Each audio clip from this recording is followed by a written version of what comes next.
বর্তমানে অন্নপূর্ণা ভান্ডারের বিভিন্ন রকম স্ট্যাটাস আপনারা দেখতেই পাচ্ছেন। তবে এখন প্রশ্ন হয়ে দাঁড়িয়েছে আপনাদের কোন স্ট্যাটাস দেখালে আপনারা টাকা পাবেন এবং কোন স্ট্যাটাস দেখালে আপনারা পুনরায় আবেদন করতে হবে। যেমন ধরুন, অনেকের অ্যাপ্রুভ দেখাচ্ছে, অনেকের ফর ফার্দার ভেরিফিকেশন দেখাচ্ছে, অনেকের আবার আন্ডার প্রসেস, আবার কারো দেখাচ্ছে ফর ফার্দার ভেরিফিকেশন সঙ্গে ASDD। এছাড়াও অনেককে 3টি রুমের কারণে বাদ করা হয়েছে, গভর্নমেন্ট জব করার জন্য বাদ রাখা হয়েছে, কারো দেখাচ্ছে ইনকাম ট্যাক্স, কারো দেখাচ্ছে bank verification failure error code on, আবার অনেকে দেখাচ্ছে bank validation failure error code 2। অনেকের এমনও রয়েছে যাদেরকে সম্পূর্ণভাবে রিজেক্ট করে দেওয়া হয়েছে। তবে স্ট্যাটাস এখানেই শেষ হচ্ছে না, আরও অনেক স্ট্যাটাস রয়েছে যেগুলো আমরা আপনাদেরকে ভিডিওর মাধ্যমে জানাবো। আপনারা এখন কি করতে হবে সমস্ত বিষয় আজকের এই ভিডিওতে আপনাদেরকে জানিয়ে দেব। ভিডিও শুরু করছি আমরা অ্যাপ্রুভ দিয়ে। তো যাদের অ্যাপ্রুভ হয়েছে, অনেকেই বলছেন আমাদের অ্যাপ্রুভ হয়েছে কিন্তু আমরা এখনো টাকা পেলাম না।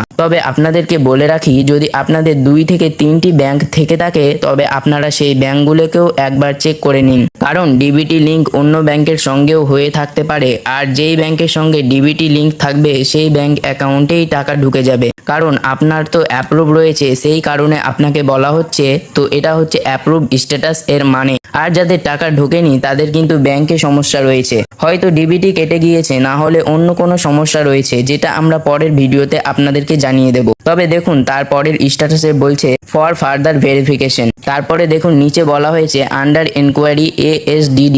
এর মানে কি? এর মানে যদি আপনারা জানতে চান তবে কিন্তু আপনারা প্রথমে এই প্রতিবেদনটি দেখুন। দেখুন এখানে বলা হয়েছে ফর ফার্দার ভেরিফিকেশন ASDD এর মানে কি। নিচে দেখুন এখানে বলা হয়েছে তবে এর মানে হচ্ছে আপনার আরও ভেরিফিকেশন প্রয়োজন, আপনার আবেদন আবারও যাচাই করা হবে। তবে ASDD এর মানে হচ্ছে আপনার SIR এর বিষয়কে ভিত্তি করে কিছু সমস্যা রয়েছে। তবে প্রতিটি অক্ষরের একটা করে মানে রয়েছে। যেমন প্রথমেই দেখতে পাচ্ছেন A এর মানে হচ্ছে অ্যাবসেন্ট, SIR এর সময় আপনি অনুপস্থিত, অর্থাৎ যখন SIR করা হয়েছিল তখন হয়তো আপনি অ্যাবসেন্ট ছিলেন, অর্থাৎ আপনাকে সম্পূর্ণভাবে বাদ করে দেওয়া হয়েছে, তাহলে কিন্তু আপনি এই প্রকল্পের সুবিধা পাবেন না।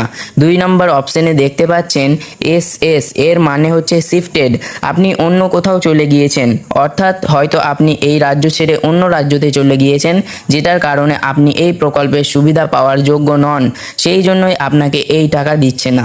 তারপরে আপনারা 3 নম্বরে দেখতে পাচ্ছেন এখানে বলা হয়েছে DAD মানে হচ্ছে ডেড, অর্থাৎ তিনি মারা গিয়েছেন, সেই কারণে তিনি এই প্রকল্পের সুবিধা পাবেন না। এটা হয়তো আপনারা অনেকেই বুঝতে পারছেন না। তবে আপনাদেরকে বলে দিই, আমাদের যে জ্ঞানেশ কুমার আছে, ওই জ্ঞানেশ কুমার অনেককে জীবিত থাকার পরেও অনেককে মৃত ঘোষণা করে দিয়েছিলেন এবং তারা এখনও অবিবেচিত হয়ে রয়েছেন এবং তারা অনেকেই অন্নপূর্ণা ভান্ডারের জন্য আবেদন করেছেন, কিন্তু তাদেরকে এই দিক থেকে বাদ করে দেওয়া হয়েছে, কারণ তাদেরকে মৃত হিসেবে ধরা হয়েছে। 4 নম্বরে আরেকটা ডি রয়েছে, তবে এটা ডিলিট হবে না, আমার এডিটর ভুল করেছে, এটার মানে হবে ডুপ্লিকেট, অর্থাৎ যাদের 2 জায়গাতে ভোট ছিল, অর্থাৎ বেশিরভাগ দেখতে পাবেন মেয়েদেরই এমনটা সমস্যা হয়, বাবার বাড়িতে একটা ভোটার লিস্টে নাম থাকে এবং শ্বশুর বাড়িতে একটা ভোটার লিস্টের নাম থাকে। তো এই 2 জায়গায় ভোটার লিস্টে নাম থাকার কারণে আপনাদের অনেককেই বাদ করে রাখা হয়েছে। এবং তারপরের স্ট্যাটাসে দেখুন এখানে যাদের শুধুমাত্র লেখা থাকবে ফর ফার্দার ভেরিফিকেশন, তারা প্রত্যেকে এই প্রতিবেদনটি দেখুন। ফর ফার্দার ভেরিফিকেশন এর মানে কি? তবে এর মানে হচ্ছে আপনার আরও যাচাই বাছাইয়ের কাজ প্রয়োজন রয়েছে, তবে আপনাকে কিচ্ছু করতে হবে না, অটোমেটিক সেটা হবে, যেটা এখন সূত্র মারফত জানা যাচ্ছে। মানে কোনো রকম কোনো দ্বিতীয় কাজ আপনাকে করতে হবে না আপাতত। অর্থাৎ সোজা ভাষাতে বোঝাতে গেলে আপনাদের যাদের স্ট্যাটাসে ফর ফার্দার ভেরিফিকেশন শুধুমাত্র দেখাচ্ছে, আন্ডার ইনকোয়ারি বলে কোনো রকম কোনো জিনিস নেই, আপনারা নিশ্চিন্তে থাকুন, আপনাদের ভেরিফিকেশন অটোমেটিক হয়ে যাবে এবং যখন অ্যাপ্রুভ দেখাবে তখন আপনি টাকা পেয়ে যাবেন। এবার তারপরের স্ট্যাটাসটা দেখুন, যেটা হচ্ছে আন্ডার প্রসেস, অর্থাৎ এই আন্ডার প্রসেসটাই অনেক মহিলাদের এসেছে। তবে এই আন্ডার প্রসেসের মানে কি? তবে আপনারা এই প্রতিবেদনটি দেখুন এখানে আন্ডার প্রসেসের ব্যাপারে বলা হয়েছে হয়েছে যাদের আন্ডার প্রসেস লেখাটি এসেছে তাদের এখনও যাচাই বাছাই প্রক্রিয়া সম্পূর্ণ হয়নি, আপনাদের এখনও বিবেচিত করা হয়নি যে আপনি টাকা পাবেন কি পাবেন না। অর্থাৎ এক কথায় বলতে গেলে আপনাদের ভেরিফিকেশন এখনও কমপ্লিট হয়নি। তার মানে যে আপনি ভেবে নেবেন যে আপনি টাকা পাবেন না, এটা একদম নয়। আপনি টাকা পেতেও পারেন, আবার যে টাকা 100% পেয়েই যাবেন সেটাও নয়। কারণ আন্ডার প্রসেস মানে হচ্ছে 50% পেতেও পারেন আবার বাদও হতে পারেন। সেই কারণে আপনাদের এখন স্ট্যাটাসে আন্ডার প্রসেস দেখাচ্ছে। তবে আন্ডার প্রসেসের আরও একটা স্ট্যাটাস পেয়েছি আমরা, যেটা আপনারা স্ক্রিনে দেখতেই পাচ্ছেন। অর্থাৎ ইনাকে তার আবেদনটিকে সংশোধন করতে বলেছে। দেখতেই পাচ্ছেন ওখানে স্পষ্টভাবে বলা হয়েছে মডিফাই অ্যাপ্লিকেশন, অর্থাৎ আপনাদের অ্যাপ্লিকেশনটা সংশোধন করুন। ওনার হয়তো ছোটোখাটো ভুল হতে পারে, হয়তো নামের স্পেলিংয়ে ভুল হতে পারে, ভোটার কার্ড আধার কার্ড নাম্বারে হয়তো ভুল হতে পারে, কোনো অপশন হয়তো একটি ঠিক করতে পারেননি, ওটা হতে পারে। তবে এখান থেকে আমি একটাই প্রশ্ন করতে চাই, এই মডিফাই অপশনটি প্রত্যেককে যেন দেওয়া হয় এবং প্রত্যেকেই যেন তাদের আবেদনের যে ছোটোখাটো ভুল রয়েছে সেটা যেন তিনি সংশোধন করতে পারেন। আচ্ছা, আশা করি আপনারা আন্ডার প্রসেস মানে বুঝে নিয়েছেন। এরপরে যে আরও স্ট্যাটাসগুলো রয়েছে সেগুলো এবার আমরা জেনে নিই। দেখুন, আপনারা আরও একটি স্ট্যাটাস দেখতে পাচ্ছেন। দেখুন, এই স্ট্যাটাসটিতে বলা হয়েছে rejected and may be further verification, অর্থাৎ আপনাদের যাদের যাদের রিজেক্ট এসেছে তাদেরকে এই মাসে আর টাকা দেবে না, আপনাদের আবার পুনরায় ভেরিফিকেশন করা হবে। এটাই কিন্তু হচ্ছে এই স্ট্যাটাসের মানে। তবে এই রিজেক্টটা কিন্তু বিভিন্ন কারণের জন্যও করতে পারে। হয়তো আপনার এসআইআর এ নাম নেই, ভোটার লিস্ট থেকে আপনার নাম ডিলিট হয়ে গিয়েছে, অথবা আপনি হয়তো বিভিন্ন আরও যে শর্ত রয়েছে সেগুলো হয়তো আপনি মানেননি, সেই কারণেই আপনাদের হয়তো রিজেক্টটা করা হয়েছে। তবে এখনও স্পষ্ট নয়, কারণ আপনারা শুধু এখান থেকে দেখতে পেলেন এখানে শুধু বলা হয়েছে rejected and may be further verification, অর্থাৎ আবেদনটিকে বাতিল করা হয়েছে, পরে ভেরিফিকেশন করা হবে। তবে কি কারণে বাতিল করা হলো, কোনো শর্ত মানেনি, কিসের জন্য এটা রিজেক্ট হলো এখনও কিন্তু জানা যায়নি। তবে আরও একটা বিষয় আপনাদেরকে জানাতে চাই, যাদের স্ট্যাটাসে রিজেক্ট এসেছে তারা চিন্তিত হবেন না।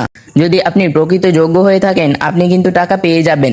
আপনার আবেদন আবার ভিডিও অফিসে যাবে, আবার যাচাই বাছাই প্রক্রিয়ার মাধ্যমে চলে আসবে, তারপর আপনার ভেরিফিকেশন হবে, তারপর যদি আপনি প্রকৃত যোগ্য হয়ে থাকেন আপনি টাকা পেয়ে যাবেন। আশা করি এই রিজেক্টটা স্ট্যাটাসের মানেটা আপনি বুঝতে পেরেছেন। এবার তারপরের স্ট্যাটাসটিতে দেখতে পাচ্ছেন এখানে বলা হয়েছে bank validation failed, error code 1 এবং ইরর কোড 2, এই দুটো যাদের দেখাচ্ছে তাদের কি সমস্যা এবং তাদের কি করণীয়।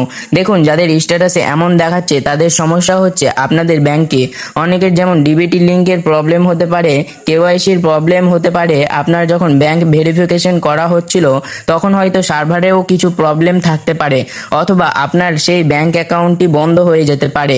এই সমস্ত বিষয়ের জন্যই কিন্তু আপনাদের স্ট্যাটাসে এমনটা দেখাচ্ছে। আপনাদের যাদের স্ট্যাটাসে যেটাই দেখাক না কেন আপনারা সেটা প্রথমে চেক করে আসুন। আর যদি আপনাদের সমস্ত কিছু ঠিক থাকে, ডিবিটি লিঙ্ক রয়েছে, আরও যা আমি বললাম সমস্ত কিছু ঠিক রয়েছে, আপনারা অপেক্ষা করুন। পরে যখন ভেরিফিকেশন হবে আশা করি আপনাদেরকে তখন অ্যাপ্রুভাল দিয়ে দেবে। সেই কারণে আপনারা কেউ চিন্তিত হবেন না। এছাড়াও আপনাদের মনে অনেকের প্রশ্ন জেগেছে যে কাদেরকে ক্লেম করতে হবে, কাদেরকে অবজেকশন জানাতে হবে। আমি কিন্তু আগামী ভিডিওতে আপনাদের সমস্ত বিষয় জানিয়ে দেব। আর আরও একটি কথা বলে দিই, যাদের ডিবিটি লিঙ্ক করা থাকবে না অবশ্যই যত দ্রুত পারবেন আপনারা ডিবিটি লিঙ্ক করে নিন, কারণ সামনেও হয়তো টাকা দিতে পারে। এবার দেখুন, আরও একটি স্ট্যাটাসের বলা হয়েছে for further verification under enquiry government employ more than 3 rooms in urban area. এর মানে হচ্ছে আপনারা এখনও ভেরিফিকেশন পর্যায়ে রয়েছে, কিন্তু এখন দেখা যাচ্ছে যেই কারণে আপনি টাকা পাননি। এখানে বলা হয়েছে আপনার পরিবারে কেউ গভর্নমেন্ট চাকরি করেছে, অর্থাৎ সরকারি চাকরি করছে এবং আপনি শহর এলাকায় রয়েছেন এবং তার সঙ্গে 3টি কক্ষ বিশিষ্ট বাড়িতে আপনি রয়েছেন, সেই কারণে আপনাকে টাকা দেওয়া হয়নি। তবে চিন্তা করবেন না, যদি আপনি গভর্নমেন্ট এমপ্লয়ি এই অপশনটা ভুলভাবে সিলেক্ট করে থাকেন তাহলে কিন্তু আপনি ক্লেম করতে পারবেন। এছাড়াও আপনার যদি 3টি রুম না থাকে সেটাও কিন্তু আপনি ক্লেমের মাধ্যমে জানাতে পারবেন। আশা করি বিষয়টি আপনাদের কাছে ক্লিয়ার হয়ে গিয়েছে। তবে 3টার বেশি ঘর যদি থাকে তবে এটা গ্রাম অঞ্চলের জন্যই কিন্তু প্রযোজ্য। গ্রাম অঞ্চলের মহিলারা যদি 3টির বেশি ঘরও থাকে তারা কিন্তু পেয়ে যাবে। কিন্তু দেখুন এখানে স্পষ্টভাবে বলা হয়েছে আরবান এরিয়া অর্থাৎ শহর এলাকায় অথবা কর্পোরেশন এলাকায় যদি আপনার 3 বা তার বেশি ঘর থাকে আপনি কিন্তু সত্যিই টাকা পাবেন না। এবং যাদের স্বামী সরকারি চাকরি করেছে অর্থাৎ তিনি পার্মানেন্ট চাকরি করছেন তাহলে কিন্তু তিনি আর টাকা পাবেন না। যদি তিনি চুক্তিভিত্তিক কাজ করে থাকে, কন্ট্রাকচুয়াল যদি তিনি চাকরি করে থাকে তবেই তিনি একমাত্র পাবেন। আর পার্মানেন্ট বেসিসে কিন্তু আপনি টাকা পাবেন না। কিন্তু এটা শুধু আপনার স্বামীর জন্যই প্রযোজ্য। আপনার পরিবারে যদি অন্য কোনো সদস্য চাকরি করছে কিন্তু তবুও আপনাকে গভর্নমেন্ট এমপ্লয় দিয়েছে, আপনি কিন্তু তবে ক্লেম করবেন। এবার তারপরের স্ট্যাটাসটা দেখুন। এখানে বলা হয়েছে for further verification under enquiry pay income tax. যদি আপনি ইনকাম ট্যাক্স পেড করে থাকেন অর্থাৎ যদি আপনি সরকারকে ইনকাম ট্যাক্স দিয়ে থাকেন তবে কিন্তু আপনাদেরকে এমনটা দেখাবে। আর যদি আপনাদের পরিবারের কোনো সদস্য বা আপনার স্বামী ইনকাম ট্যাক্স যদি দিয়ে না থাকে আপনি হয়তো টাকা পাবেন না। কারণ ইনকাম ট্যাক্সের বিষয়টা এখনও অতটা ক্লিয়ার হয়নি যে স্বামী দিলেই পাবে না নাকি পরিবারের অন্য কেউ দিলেও আপনি পাবেন না। আর যদি নিজে দিয়ে থাকেন তবে তো পাবেনই না। তবে এটা যদি সম্পূর্ণ ভুল হয়ে থাকে অর্থাৎ আপনারা কেউ ইনকাম ট্যাক্স দিচ্ছেন না তবুও আপনাদের এমন অপশনটা দেখাচ্ছে তবে কিন্তু আপনারা অবশ্যই ক্লেম করবেন। এবার তারপরের স্ট্যাটাসটা দেখুন। তো পরবর্তী স্ট্যাটাসে দেখতেই পাচ্ছেন এখানে বলা হয়েছে ফর ফার্দার ভেরিফিকেশন ব্র্যাকেটে under inquiry her self earn more than 1000 rupees. অর্থাৎ যিনি আবেদন করেছেন, যে মহিলাটি আবেদন করেছেন তিনি কিন্তু প্রতি মাসে 10,000 টাকার বেশি ইনকাম করছেন। সেই কারণে আপনাদের কিন্তু এই অপশনটি এসেছে। যদি আপনি করে থাকেন তবে কিন্তু আপনি পাবেন না। আর যদি আপনি প্রতি মাসে 10,000 টাকার বেশি ইনকাম না করে থাকেন ক্লেম করে দেবেন। তবে ভিডিওটা শেষের দিকে চলে এসেছে সেই কারণে আপনাদেরকে বলে দিই যে যা অপশন এসেছে আসতে দিন, ক্লেম করে নেবেন। সেই কারণে যদি ক্লেম করার পর টাকা পেয়ে যান তবে তো আপনারই লাভ হবে। আচ্ছা, এবার পরের স্ট্যাটাসটি দেখুন। তারপর দেখুন এখানে বলা হয়েছে for further verification under enquiry more than 3 room in urban area. অর্থাৎ যেটা আপনাদেরকে আগে বললাম, শহর এলাকায় যদি আপনার 3টি বেশি রুম থাকে তাহলে কিন্তু আপনি টাকা পাবেন না, তবে তবুও আপনি ক্লেম করবেন। তো আজকের ভিডিও এখানেই শেষ করছি। ভিডিওটি যদি ভালো লেগে থাকে আমাদের এই ফেসবুক পেজটিকে ফলো করে পাশে থাকবেন। আর ইউটিউব থেকে দেখে থাকলে চ্যানেলটিকে সাবস্ক্রাইব করে পাশে থাকা বেল বাটনটিতে অলে সেট করে রাখবেন।